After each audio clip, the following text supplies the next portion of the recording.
네, 백승주 열린사이버대 교수와 함께 좀 더 상황 짚어보겠습니다. 자, 지금 가장 걱정이 지금 밤사이 강풍이 상당히 심할 거라고 예보가 지금 돼 있습니다. 지금 또 야간에서 헬기도 뜰 수가 없고 말이죠. 지금 네. 어떻게 하는 게 효율적이겠습니까? 지금 현재는 그 효율이라는 게 사실은 투입 대비 수율, 생산성 이렇게 얘기할 수가 있는데 네. 투입할 수 있는 자원의 한계에 지금 맞닥뜨린 상태가 될 정도로 네. 산림청, 소방대, 지자체 그 공무원분들, 주민분들 너무 노고가 많으시고요. 네. 근데 이제 지금 현재 상태에서는 그래서 그 정부 발표와 현장 대응단에서도 산불의 주불 진화, 밤이니까 철수한 부분도 있지만 네. 문화재와 거주 시설, 그래서 주민들을 보호하고 그 문화재 시설, 그다음에 전력 시설들을 지키는데 최선의 노력을 다하겠다. 그러니까 네. 선택과 집중이죠. 그런 쪽으로 집중을 하고 있는 상황인데, 네. 자 그러다 보면 상대적으로 주불 진화 그리고 산불 자체의 진화는 조금 화산이 확대될 위험이 더 커지겠죠. 네. 상당히 커지는 부분이 있을 겁니다. 근데 그렇지만 이거는 어쩔 수 없는 고육지책으로 보여지고요. 네. 지금 현재 오늘보다도 내일 새벽부터 강풍이 더 강해질 것으로 예보가 나오고 있고요. 네. 이 화재와 겹친 강풍은 일기예보 수치를 훨씬 뛰어넘게 되거든요. 돌풍이 되는 거죠. 그렇기 때문에 네. 위험성이 높아지는 상황이라서 지금 현재는 그 공무원분들, 국가, 정부의 어떤 그 국민을 보호하는 노력도 있지만 네. 우리 시민분들도 네. 지금 대피령이 내리는 부분에서 주의를 기울이시고 즉시 대피를 하는 것도 돕는 게 되고요. 네. 또 가능하시면 산불 영향구역 인근에 계신 주민들이면 상황을 살피셔서 네. 선제적으로 비상조치를 하시고 안전한 도시 쪽으로 대피를 먼저 해주시는 것도 지금 산불 진압 활동을 간접적으로 도우시는 거다. 이렇게 말씀드리고 싶습니다. 그럼 현재는 시설 보호와 인명피해를 막는 그런 쪽으로 더 집중을 하고 있다고 봐야 되는 거죠? 네, 그렇습니다. 지금 현재 가장 위험한 상황이 의성 지역 산불로서 시작해가지고 네. 이게 지금 영덕까지도 됐다고 그러고요. 그러니까 이게 이제 강원 지역까지 되게 되면 네. 경북과 강원 지역, 접경 지역 그쪽에서는 지금 그 도접경 지역에서는 건조주의보와 강풍주의보가 겹쳐져 있는 상태입니다. 네. 지금 그 대관령 태백산맥 이쪽에서는 눈이 지금 쌓여가지고 아직 안 녹은 상태라 상대적으로 산불에는 안정한 상태인데요. 네. 동해안 지역은 산불주의보가 이 경상도 지역과 같이 계속 있어 왔거든요. 그러니까 지금 시료 습도가 매우 낮은 상태라서 네. 그쪽으로 자칫 산불이 확산되면 또 매우 위험한 상황이 됩니다. 네. 주민분들의 협조가 필요합니다. 네. 그러면 지금 현재 산불의 주요 지점을 크게 보면 세 가지 지점으로 볼 수 있잖아요. 네, 그렇습니다. 근데 이 지점 각각을 어떻습니까? 이게 사실 좀 가까운 지역에 좀 있다 보니까 한 지역을 먼저 진압하고 다른 지역을 진압하는 게 효율적인가요? 아니면 셋 다 조금씩 진압하는 게 효율적인가요? 그렇게 분산을 할 수 없을 정도로 산불의 규모가 매우 컸는데요. 네. 그러니까 세 지역이라는 게 이제 지리적으로 영남 지역의 특성이 지금 그 지점이 울산 울주군 오른쪽 밑에 있는 지역하고 네. 경상 남북도로 봤을 때 네. 왼쪽 밑에 있는 경남 산청 지역 그리고 네. 꼭지점이 되는 경북 의성 지역 이렇게 세 군데가 네. 경상 남북도를 최대한 그 영역에서 멀리 150km 이상 떨어져 가지고 세 군데에서 3일 동안 대응 3단계가 발령이 됐습니다. 네. 대응 1, 2, 3단계, 3단계를 만든 것도 3단계가 되면 산림청, 재난 대응 주관기관이 되는 산림청 그리고 지자체 소방청이 모든 동원 가능한 자용 인력과 그리고 공권력을 100% 투입하기 위한 건데요. 네. 동시에 세 군데가 3일 동안 생기니까 300%를 투입할 수가 없는 거잖아요. 네. 그렇게 되기 때문에 분산해서 투입했으면 어땠을까 이러는 건 사실 좀 지난 부분에 안타까움일 수가 있는 거고요. 또 더군다나 또 세 군데가 특색이 틀립니다. 이 울산 울주 같은 경우는 공단 산업지역과 밀집도, 인구 밀집도가 높아가지고요. 네. 더 큰 인명 피해가 우려될 수가 있었고요. 네. 산청 지역 같은 경우는 제일 처음 3시간 만에 대응 3단계를 낼 정도로 확산 속도가 빨랐고 산청이 제일 빠르지 않았습니까? 네, 제일 빨리 났죠. 제일 빨리 그 세 개의 산불 중에서 제일 빨리 난 상태에서 지금 지리산까지 지금 확대되고 있는 상태잖아요. 예. 그 지리산 같은 경우는 산세가 험하고 산이 높기 때문에 이게 그쪽으로 화산이 퍼져버리면 대책이 또 매우 힘들어지게 됩니다. 거기다가 경북 의성 같은 경우는 전통적으로 강원 지역 산불의 징검다리 거점이 될 수가 있기 때문에 네. 어느 곳 하나도 덜 위험한 곳이 없고 덜 중요한 곳이 없었다. 또 그런 것이 겹쳐지는 상황이 됐다. 이렇게 치명적이고 위험한 상황이 맞닥뜨려졌습니다.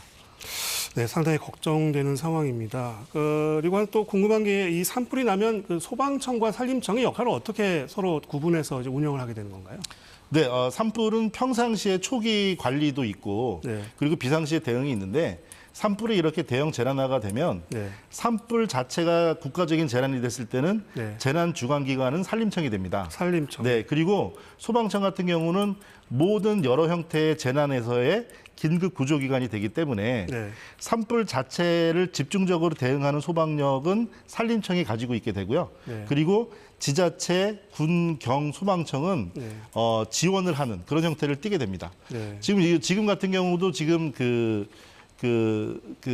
지금 안타깝게 진압 도중에 그 순직하신 진압대원분들도 네. 소방대 소속은 아니고 지자체 소속의 산불 진화 대원이거든요. 네. 그러니까 지방산림청과 그리고 지자체가 같이 평상시에 산불 관리와 초기 진화 대응을 관리하도록 되어 있는데 네. 그러다 보니까 산림청에서 직접적으로 전문적으로 운영하는 특수진화 대원은 아니고 지자체 소속의 산림대원, 진화대원이셨던 거죠. 예, 그래서 이제 진압 중에 이렇게 순직을 하셨고 이렇게 분산돼 있다고 생각할 수도 있지만 상대적으로 우리가 수해하고 태풍, 산불 같은 경우는 네. 계속 반복적으로 겪던 재난이기 때문에 조직은 매우 체계적으로 돼 있습니다. 그런데 그 규모가 산불의 규모가 지금 2000년대 이후로 우리 기억에도 계속 더 강화가 돼 있고 집중되고 있잖아요.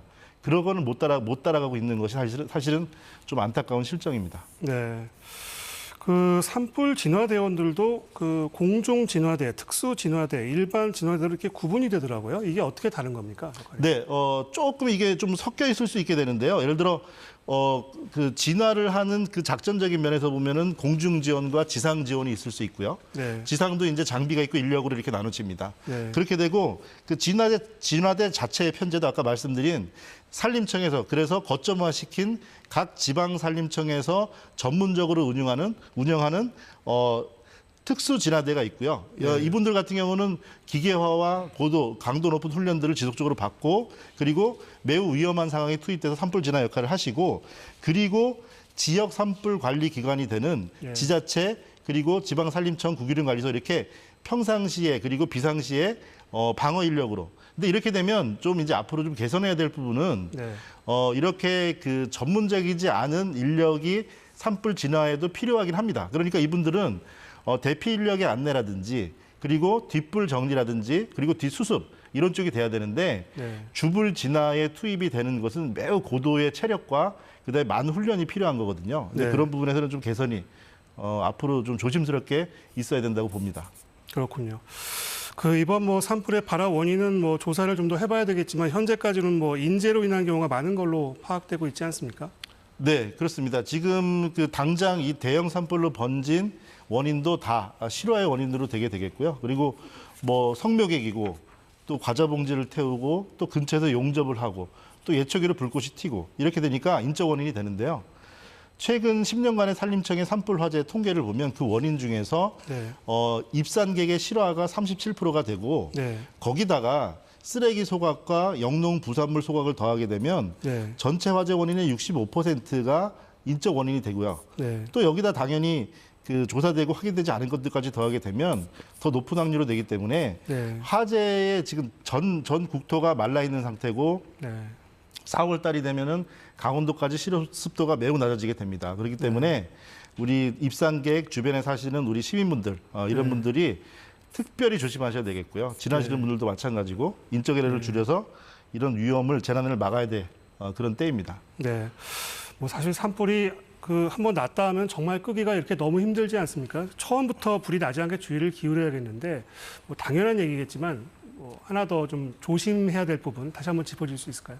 네, 산불 예방 측면에서는 우리 그 홍보와 교육이 필요하고요. 또 그에 따라서 우리 방재 선진국들은 이게 실화라고 하더라도 매우 네. 강력한 처벌을 민사와 함께 배상을 시키고 있습니다. 네. 미국에서는 한 미성년자 소년이 불장난으로 실화를 일으켜서 400억을 배상하도록 판결을 받은 적도 있습니다. 그러니까 이런 것들이 반복되고 있는데요. 꼭 이런 법적인 책임이 아니더라도 우리 국토를 지키기 위해서는 우리 국민분들 국토를 지키기 위해서는 그런 조심이 필요하고요. 네. 더불어서는 산림 그 대응하는 이 기계화, 산업화, 첨단화가 네. 매우 뒤늦습니다. 그런 부분 때문에 위험도가 높아지는 현상에서 적극적으로 정부는 산림을 초기에 감지하고 그리고 강력하게 대응할 수 있는 이런 광역 거점화 대응 시설을 체계화해야 된다고 봅니다. 네, 백승주 열린사이버대 교수였습니다. 말씀 잘 들었습니다.